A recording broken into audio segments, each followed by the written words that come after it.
champions England. কেমন আছেন সবাই? আপনারা সবাই জানেন ইংল্যান্ড বাংলাদেশে এসেছে দুইটি সিরিজ খেলার জন্য, একটি ওডিআই সিরিজ এবং একটি টি-20 সিরিজ। ওডিআই সিরিজ ইতিমধ্যে শেষ হয়ে গেছে। আজকে শুরু হয়েছে টি-20 সিরিজের প্রথম ম্যাচ। প্রথম ম্যাচে টসে হেরে ব্যাট করতে নামে ইংল্যান্ড। ব্যাট করতে নেমে তারা 20 ওভার খেলে 6 উইকেটের বিনিময়ে সংগ্রহ করে 156 রান, যার মধ্যে জস বাটলার করে 67 রান এবং পেহেল সল্ট করে 38 রান এবং বেন ডকেট করে 20 রান।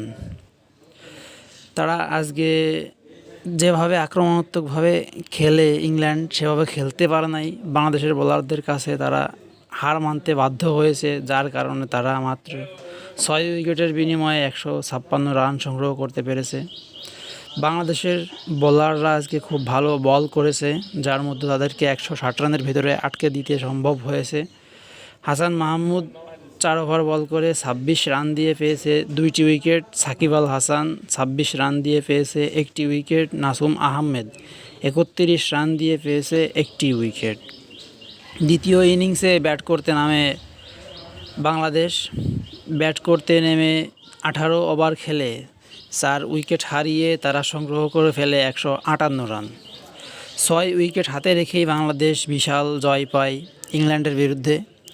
সহজ কথা নয় এটা, কেননা ইংল্যান্ড অনেক শক্তিশালী একটা দল, সেই তুলনায় বাংলাদেশ অনেক একটু দুর্বল দল। তারপরেও তারা ইংল্যান্ডকে এভাবে হারাতে পেরেছে, এটা বাংলাদেশের জন্য অনেক একটি গর্বের বিষয় যে প্রথম ম্যাচেই তারা ইংল্যান্ডকে হারিয়ে দিয়েছে। যাই হোক, নাজমুল হোসেন শান্ত করেছে 51 রান, সাকিব আল হাসান অপরাজিত থেকে করেছে 34 রান, তৌহিদ হৃদয় করেছে 24 রান।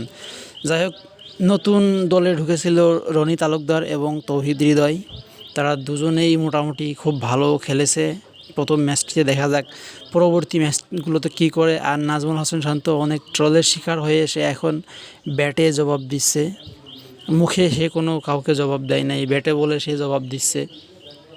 দুর্দান্ত পারফর্ম করতেছে নাজমুল হোসেন শান্ত।